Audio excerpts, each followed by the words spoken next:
दोस्तों नमस्कार, मैं हूं डॉक्टर जोगिंदर सिंह। दैनिक ट्रिब्यून के यूट्यूब चैनल पर आपका स्वागत है। कैंपस वाणी कार्यक्रम में आज हमारे साथ एक बहुत ही खास मेहमान हैं, पंजाब यूनिवर्सिटी के professor doctor Jogminder Singh Sehrawat. Doctor साहब, आपका स्वागत है। नमस्कार। डॉक्टर सेहरावत पंजाब यूनिवर्सिटी से पहले government medical college and hospital sector 32 में 8.5 साल अपनी सेवाएं दे चुके हैं। वो एक फोरेंसिक एंथ्रोपोलॉजिस्ट हैं और एंथ्रोपोलॉजी विभाग के इस वक्त चेयरमैन भी हैं। इन्होंने फोरेंसिक के एरिया में बहुत बड़ा नाम कमाया है। अंतर्राष्ट्रीय स्तर पर इनके अब तक ढेरों पब्लिकेशंस छप चुके हैं। इनको खास ख्याति मिली अजनाला के, अमृतसर ज़िले में अजनाला कस्बा, वहाँ पे कलियाँ वाला खूह, जिसे काला खूह और आज उसे शहीदों का कुआं भी बोलते हैं, उससे मिली। इस कुएं में 1857 के संग्राम के दौरान 282 सिपाहियों को मारकर फेंक दिया गया था। उनके जो कंकाल मिले, उन कंकालों पर जो शोध किया और अध्ययन हुआ, उस अध्ययन के आधार पर डॉक्टर सेहरावत ने बहुत सारे कई रहस्य खोले और बताया कि ये कौन लोग थे, कहाँ से आए थे और इनका क्या बैकग्राउंड थी, ये लोग कौन थे। इसके बारे में पूरी डिटेल जानते हैं डॉक्टर सेहरावत से ही। डॉक्टर साहब, आपका एक बार फिर स्वागत है। Thank you sir. डॉक्टर साहब, आपने जो है इस पे प्रोजेक्ट पे बड़ा लंबे टाइम से काम किया है और हाल ही में आप अमेरिका भी जाके आए हैं। जी सर। इसी सिलसिले में ये जो आपने डीएनए एनालिसिस किया, आइसोटॉप्स का और मॉर्फोलॉजी के जरिए कई सारे रहस्य खोले, जी सर। ये आपको जो है ये काम करने का ये आइडिया या प्रोजेक्ट ये कब मिला? सर, ये 2014 में जब ये रिमेन्स नॉन साइंटिफिक वे से निकाले गए थे जी, उस टाइम पे इस इंसिडेंस को बहुत मीडिया कवरेज मिला और एक पब्लिक ओपिनियन बना कि भी इन रिमेन्स को आइडेंटिफाई किया जाए कि भी ये किन लोगों के हैं और यहाँ पर कैसे आए।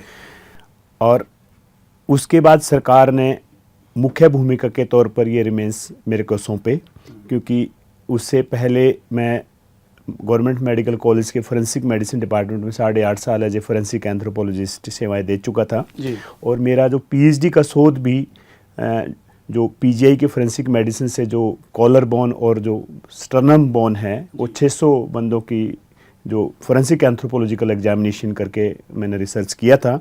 तो उसी के बेस पे उन्होंने, जो कंसर्न गवर्नमेंट थी, उन्होंने दे आइडेंटिफाइड कि भी ये काम किससे कराया जाए, तो उन्होंने ये रिमेन्स मुझे सौंपे। और उसके बाद जैसे जैसे ये रिमेन्स 2015 में हमारे को मिले, उसके बाद हमने स्टार्टिंग जो भी, क्योंकि ये ऐसा पहला केस था हिंदुस्तान में जहाँ इतनी संख्या में, बड़ी संख्या में, हजारों की संख्या में हड्डियाँ, दांत, क्वाइंस, मेडल और पर्सनल आर्टिफैक्ट्स मिले। तो ये पहला केस है। तो इसलिए इस तरह की जो टेक्निक थी, क्योंकि फॉरेन में फोरेंसिक एंथ्रोपोलॉजी या एंथ्रोपोलॉजी का बहुत ज़्यादा एक उत्पत्ति है, वहाँ पर बहुत ज़्यादा प्रोग्रेस है। तो उसके रिगार्डिंग मैंने जो भी कंसर्न साइंटिस्ट थे, चाहे वो सीसीएमबी हैदराबाद था, बीएसआईपी लखनऊ था, या फॉरेन में भी बहुत सारी यूनिवर्सिटीज़ यूएसए, यूके और कनाडा और स्विट्जरलैंड, मैंने उन संबंधित लेबोरेटरी से संपर्क साधा और उनसे मैंने उनकी हेल्प की गुहार की। तो क्योंकि स्टार्टिंग में इस प्रोजेक्ट के लिए कोई पैसा नहीं दिया गया था जी, इसलिए उनके सहयोग से हमने प्रिलिमिनरी इनको आइडेंटिफाई, एग्जामिन किया और कुछ रिजल्ट हमें मिले।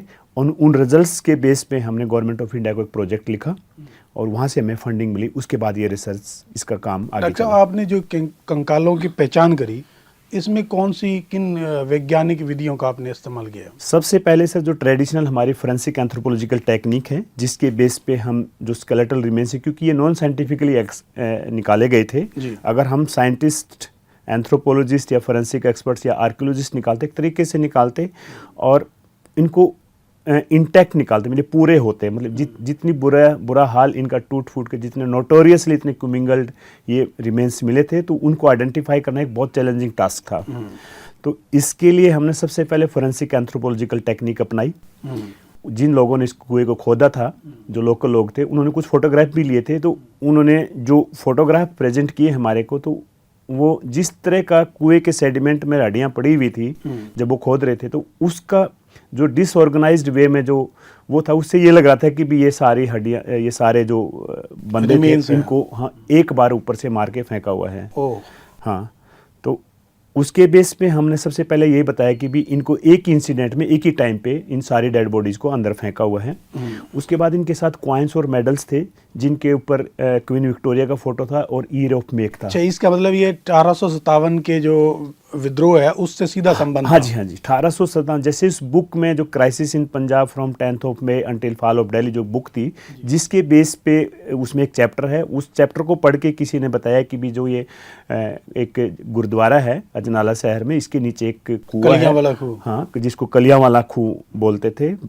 तो उसके अंदर की भी इतने लोगों की डेड बॉडीज पड़ी हुई हैं, और अल्टीमेटली उसको क्योंकि नॉन साइंटिफिकली निकाला, कंसर्न जो गवर्नमेंट जो अथॉरिटीज़ हैं वो उनकी ऐसे उनके उसकी बगैर, मतलब उनके पार्टिसिपेशन के बगैर, कुछ लोगों ने ये सच्चाई जानने के लिए कि किताब में झूठ लिखा के सच लिखा है, कि उन्होंने जल्दबाजी करके इनको निकाला। तो इतनी बुरी तरह इनका आप फोटोग्राफ नहीं दिखा सकता मैं, लेकिन इतनी यानी वैज्ञानिक विधियों का कोई उसमें इस्तेमाल नहीं किया गया, वैज्ञानिक तरीके से इनको नहीं निकाला गया, क्योंकि लोकल लोगों ने निकाला। तो उसका हमने सबसे पहले फोरेंसिक एंथ्रोपोलॉजिकल, उसमें शोध में थोड़ी दिक्कतें आई फिर। हाँ, बहुत ज़्यादा दिक्कतें आई सर। अगर इनको हम एक्सपर्ट मीडिएटेड अगर एक्सह्यूमेशन होता ना, तो इतनी दिक्कतें नहीं आती। अब तक हम इनको सबको आइडेंटिफाई करके इनके जो आज जो उत्तराधिकारी उनको सौंप चुके होते हैं। जो आपके जो तरीके हैं, हाँ जी, हाँ जी, तो जैसे डीएनए करते हैं, जी, हाँ जी, या आइसोटॉप्स के करते हैं, मार्फोलॉजी करते हैं, हाँ जी, और उनसे तो क्या निष्कर्ष निकाले आप लोगों ने? उनसे निष्कर्ष निकाला कि भी एक तो ये उसी जो बुक में लिखा हुआ जो हिस्टोरिकल फैक्ट्स थे कि भी 1857 का वो इंसिडेंट था जिसमें उन्होंने विद्रोह किया और अंग्रेजों ने मार के यहाँ दबा दिया। यानी ये उसी दिन से शुरू हुआ जब मंगल पांडे ने मेरठ में शुरू किया? जी सर, मंगल पांडे ने जैसे विद्रोह किया था कि हम गाय और जो सुअर के मीट से जो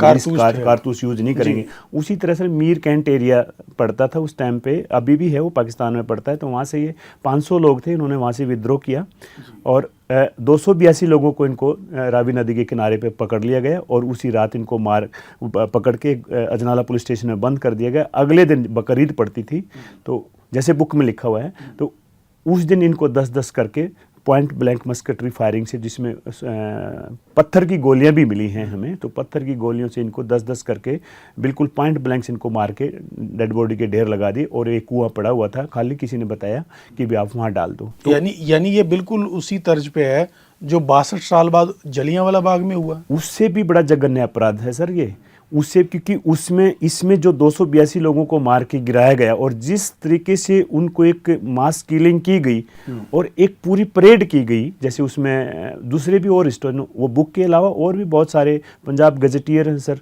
उधर से ब्रिटिश पार्लियामेंट्री पेपर्स हैं, क्योंकि ये सारी गतिविधियों को, क्योंकि अंग्रेज अपनी पार्लियामेंट में वो करते थे, तो ब्रिटिश पार्लियामेंट्री पेपर्स में इनका जिक्र है। तो जिस हिसाब से इनको मारा कि भी उन्होंने कहा कि भी चारों हिंदुस्तान से लोगों को बुला लिया था कि भी बकरीद है, आज आपको बकरे का मीट नहीं, हिंदुस्तानियों को मीट खिलाएंगे।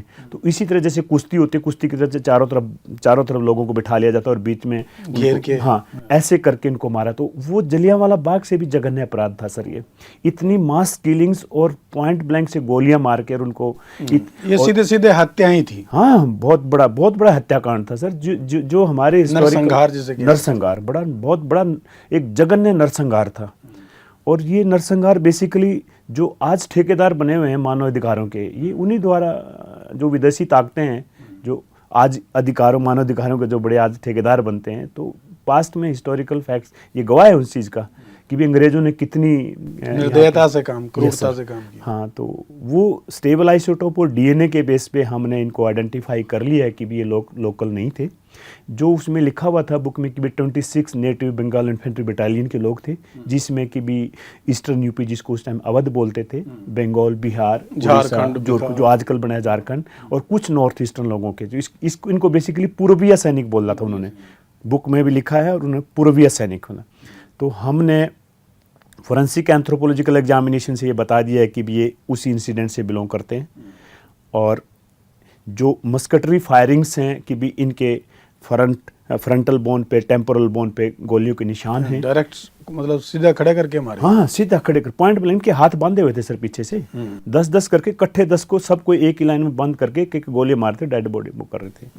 तो जिस तरह का जघन्य अपराध ये हुआ, और ये हमारे हिस्टोरिकल इसको इतनी वो नहीं मिल पाई, इस इतिहास में इतनी जगह नहीं है, इस इतिहास में इसको जगह नहीं मिल पाई, क्योंकि इसको एक उस तरीके से अगर इसको प्रेजेंट किया जाता तो शायद हमारी जो आज की जो यंग जनरेशन है तो वो कुछ सबक, कुछ एक नए चीज़ें सीखती कि भी हमारे जो फर्स्ट फ्रीडम स्ट्रगल में हमारे शहीदों ने कितनी जान और कितनी बर्बरता से उनको मारा गया है, और उस आज़ादी की जो कीमत उन्हें पता चलती। ये सही बात। आपने इतिहास और इसमें फोरेंसिक साइंस में इसमें कैसे सामंजस्य बिठाया? बेसिकली सर, हिस्टोरिकल जो फैक्ट्स होते हैं वो कई बार भावना से भी ओतप्रोत होते हैं, लेकिन साइंटिफिक वे में जो हम एक सटीक टेक्निक अपनाते हैं तो उसके बेस पे हम जो साइंस के जो रिजल्ट्स हैं उनको वैलिडेट करना इजी होता है, और उनकी जो ऑब्जेक्टिविटी है वो हिस्टोरिकल फैक्ट्स को रेफ्यूट करना है या हिस्टोरिकल फैक्ट्स को वैलिडेट करना है, तो वो साइंस के जो ये डीएनए और बहुत सारी टेक्निक्स हैं जो हम अपनाते हैं सर। लोक कथाओं या मौखिक कोई इस तरह का कोई इतिहास भी था, इसके बारे में कोई सुराग था जिससे मिला आपको? हाँ सर, जब इनको बाहर निकाल दिया, अननोन साइंटिफिक जो लोकल लोगों ने इनको कुएं को खोद के जब स्केलेटन में इसको बाहर निकाल के फेंक दिया, रख दिया उन्होंने, तो लोगों की काफ़ी धारणाएं आई जिनको हम कही सुनी कथन कहते हैं। किसी ने कहा कि भी ये तो 1947 में जो भारत पाकिस्तान का जब बंटवारा हुआ उस टाइम के मारकाट के उनके रिमेन्स हैं। किसी ने कहा कि भी ये कुआं तो ना पहले भी मानव जो बलि दी जाती थी उसके जो वो थे उसके लिए, यानी उन तथ्यों को नकारने की कोशिश की कुछ। हाँ, पूरी तरह, मतलब जो एक कथन एक जो वो आया वो यही था कि भी वो इसको परे करने का। लेकिन हमारे पास 4-5 वर्जन थे सर इनके बारे में। पहला तो ये 1857 का था, दूसरा ये था कि भी ये 1947 के, तीसरा ये था कि भी एक ह्यूमन सेक्रीफाइसिस का था, चौथा एक ये भी था कि भी इस कुएं को इवन उस टाइम के जो अंग्रेज थे वो जो लोग इनका विरोध करते थे उनको मार के इस कुएं में डाल देते थे। लेकिन 4-5 कथन थे, लेकिन हमने साइंटिफिक वे में जैसे क्वाइंस और मेडल्स थे, उन पे क्वीन विक्टोरिया का फोटो था और ईयर ऑफ मेक था। कोई भी सिक्का सर 1856 के बाद का नहीं मिला है। अब वो सब एक साथ के हैं।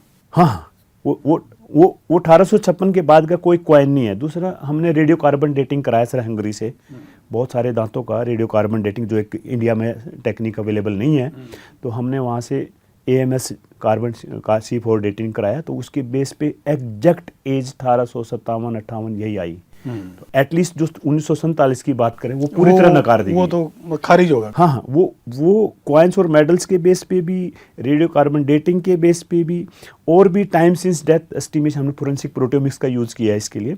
तो उस टाइम सिंस डेथ के बेस पे भी हमने इनको वही 1857 का इंसिडेंट के है, ये तो 100% श्योर है। इन शवों को निकालने में, यानी मास ग्रेव को, इनको कोई, इनके संरक्षण में आपको कोई नैतिक वो किसी तरह की कोई क्या चैलेंज आए?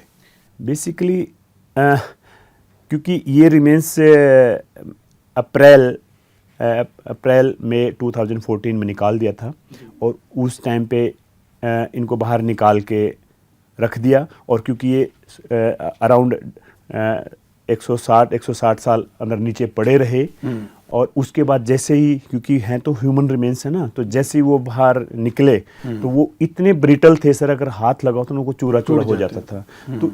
तो उसके लिए हमने जो भी केमिकल्स उसके जब हमारे को सौंपे गए पंजाब यूनिवर्सिटी चंडीगढ़ को जब ये रिमेन्स हमारे को इन मुख्य भूमिका में मेरे को सौंपे गए, तो हमने बहुत सारी जो केमिकल्स मतलब वो नहीं जो कि हमारे डीएनए एक्सेट्रा में बाधा डाले, बल्कि इनको हमने प्रिजर्वेशन के लिए हमने ऑन द स्पॉट भी काफ़ी कंटेनर बनाए, उनको हमने इनको बड़ी अच्छी तरह प्रिजर्व करके रखा हुआ है। खासकर दांत, जो 9000 से ज़्यादा दांत हैं सर, वो हमारे लिए एक ट्रेजर का काम है, क्योंकि हड्डियां तो इतनी बुरी तरह टूटी हुई है ना सर कि आप इमेजिन नहीं कर सकते कि भी ये हड्डियां हैं कि भी कुछ टूटा फूटा मटेरियल है।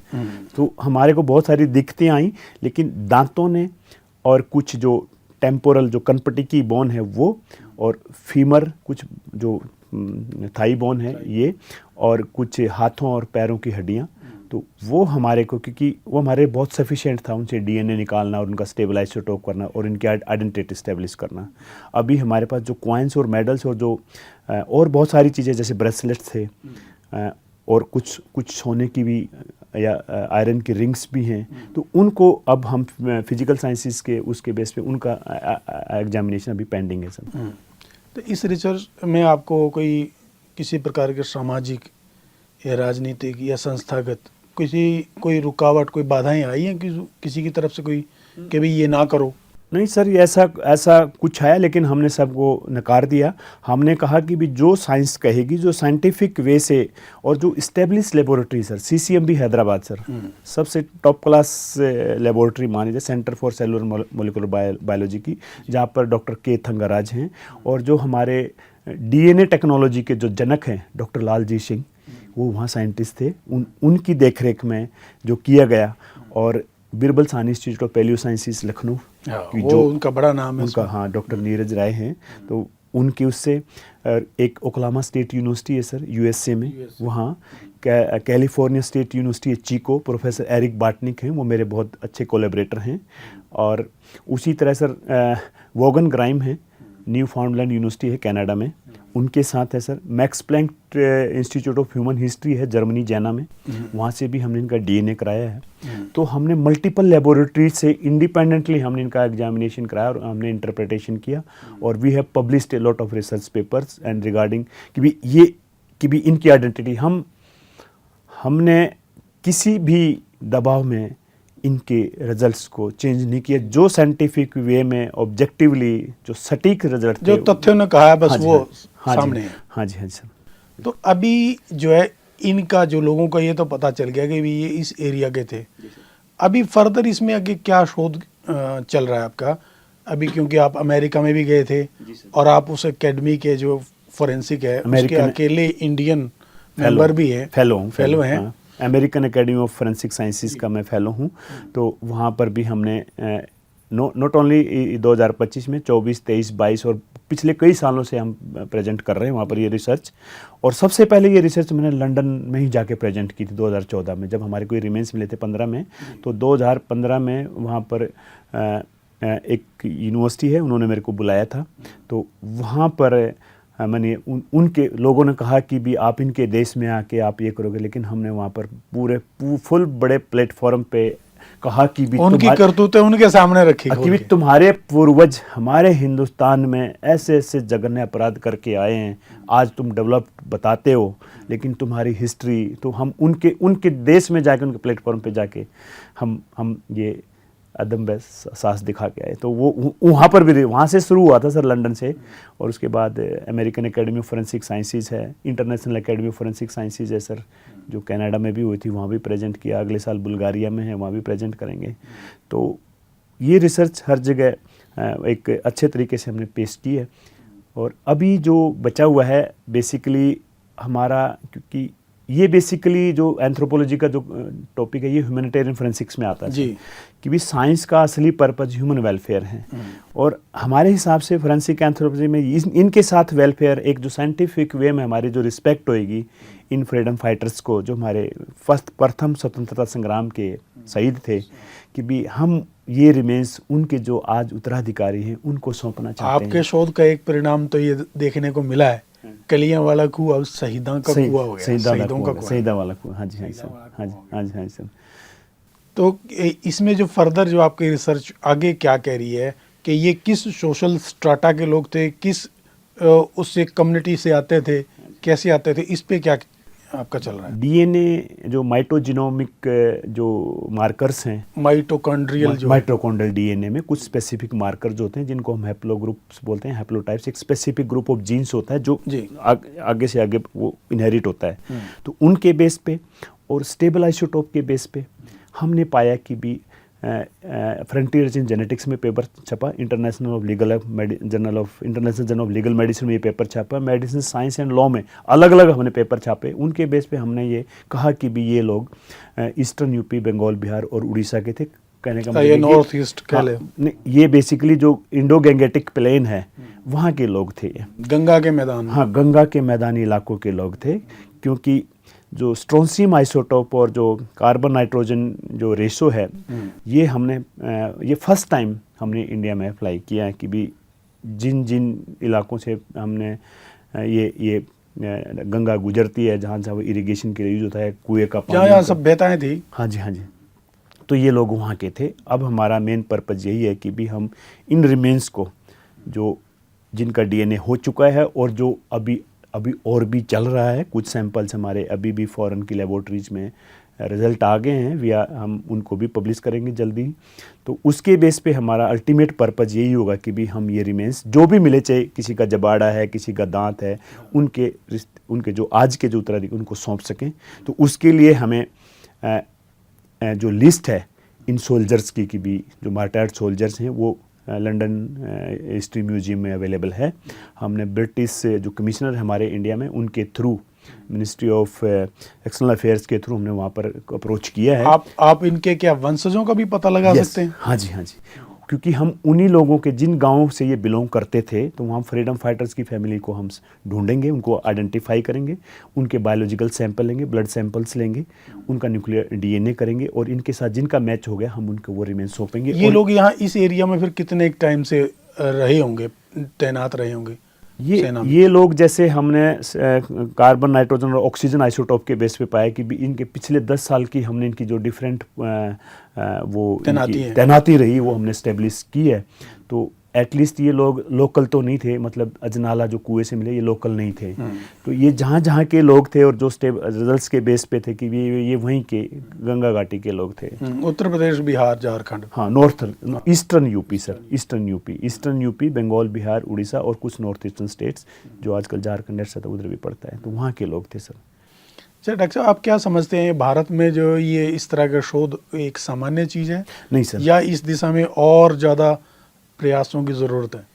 सर, अजनाला से जो स्केलेटल रिमेन्स मिले हैं ये लार्जेस्ट स्केलेटल कलेक्शन है पूरे एशिया की, और इतने संख्या में, हजारों की संख्या में जो दांत, हड्डियां और क्वाइंस, मेडल्स और पर्सनालिटी, ये पहली बार, ये फर्स्ट इंसिडेंट है जिसमें इतने लार्ज स्केल पे स्केलेटल रिमेन्स मिले और उनको हमने मल्टीपल टेक्निक से आइडेंटिफाई किया है। फोरेंसिक एंथ्रोपोलॉजिकल मेथड्स हैं, हमने उनका एलिमेंटल एनालिसिस किया है, केमिकल और मोलिकुलर सिग्नेचर्स ऑफ आइडेंटिटी ढूंढे हैं, उनको रेडियोलॉजिकल एग्जामिनेशन किया है। तो मल्टीपल तरीके से हम इसी रिजल्ट पे पहुंचे हैं कि ये 1857 की क्रांति वाले इंसिडेंट के रिमेन्स हैं। ये सिपाही थे, ये अडल्ट थे, इनकी जो एवरेज एज है वो 21 से 33 के बीच में एज पाई गई। यंग लोग थे सर, यंग लोग थे, और इनको जघन्य उस मस्कटरी फायरिंग से मारा गया था, नेचुरल डेथ नहीं थी इनकी। तो और भी बहुत सारे इनके जो पहलू हैं वो अब की भी, जैसे हम स्टेबल आइसोटोप से ये बता सकते हैं कि भी ये इन्होंने माँ का दूध कब तक पिया, गाय भैंस का कब, तो वो हम डीपर लेवल की रिसर्च उस पे आगे काम हो रहा है, उस पे काम हो रहा है। हम और एक फोरेंसिक प्रोटियोमिक्स जो हमने पहले कुछ दांतों पे अप्लाई किया, लेकिन हम अभी हमारा एक फॉरेन की लेबोरेटरी के साथ कोलेब्रेशन हुआ है, वहाँ मतलब हमारा सिर्फ इसी बेस पे हुआ कि भी हम जॉइंटली पब्लिश करेंगे, उसी बेस पे हम इनके टाइम सिंस डेथ और age at death exactly estimate करने की कोशिश करेंगे, जो फोरेंसिक एंगल से बहुत अहम होएगा। और ये हिंदुस्तान में सबसे पहला केस है जिसमें लार्ज एंगल से स्टडी किया गया, मतलब रिमेन्स भी बहुत ज़्यादा हैं और टेक्निक भी बहुत ज़्यादा अप्लाई की। मतलब एक्चुअल में क्या होता है, एक टेक्निक से अप्लाई किया, चलो जी दे दिया, सौंप दिया, लेकिन हमने इनको मल्टीपल तरीके से इनको पूरी तरह उधेड़ के रख दिया सर। डॉक्टर साहब, आज का एक और अंतिम सवाल। जी सर। आपने जो फोरेंसिक साइंस के ज़रिए तथ्य सामने रखे हैं, क्या इससे अब इतिहास को फिर से लिखने की ज़रूरत है? Definitely sir, Ajnala skeletal remains, Ajnala का जो इंसिडेंट है, तो ये हमारी जो युवा जनरेशन्स को एक अलग तरह की दिशा दे सकता है। अगर ये सारी चीज़, अगर जो इस स्टडी के जो रिजल्ट्स हैं, अगर ये हिस्ट्री का पार्ट बने और हमारे बच्चों को भी पढ़ाया जाए और आगे आने वाली जनरेशन को इनसे एक सीख मिले कि भी जो आज जिस आज़ादी में आज आप सांस ले रहे हैं वो इतनी आसानी से नहीं मिली, कि भी कितने सालों पहले भी हमारे इन सैनिकों ने हमारे लिए जान दी, हमारे लिए जान दी ना, ये देश के लिए, हमारे देश के लिए जान दी। तो उस आज़ादी की जो कीमत है तो उनको तभी पता चलेगी जब इसको हिस्ट्री की बुक्स में, या इसको लार्ज स्केल पे इसको वो गवर्नमेंट ऑफ इंडिया या जो भी कंसर्न जो डिपार्टमेंट्स हैं वो अगर इसको एक प्रसार और प्रचार करें, तो ये जलियांवाला बाग से मेरे ख्याल से ज़्यादा प्रभावित है, एक देशभक्ति की जो भावना है वो ज़्यादा कर पाएगी। इसी के साथ हमारे साथ जुड़ने के लिए डॉक्टर साहब आपका बहुत बहुत शुक्रिया। Thank you sir, thank you very much. Doctor Sherawat ने बड़ी साफगोई से और गहराई और प्रामाणिकता के साथ सभी सवालों के जवाब दिए। आपको ये एपिसोड हमारा पसंद आया तो आप इसे शेयर करें और ज़रूर जो है अपने विचार भी हमें भेजें। हमारे पॉडकास्ट को फॉलो करना ना भूलें। अगली बार फिर मिलेंगे किसी और नए एपिसोड के साथ। धन्यवाद।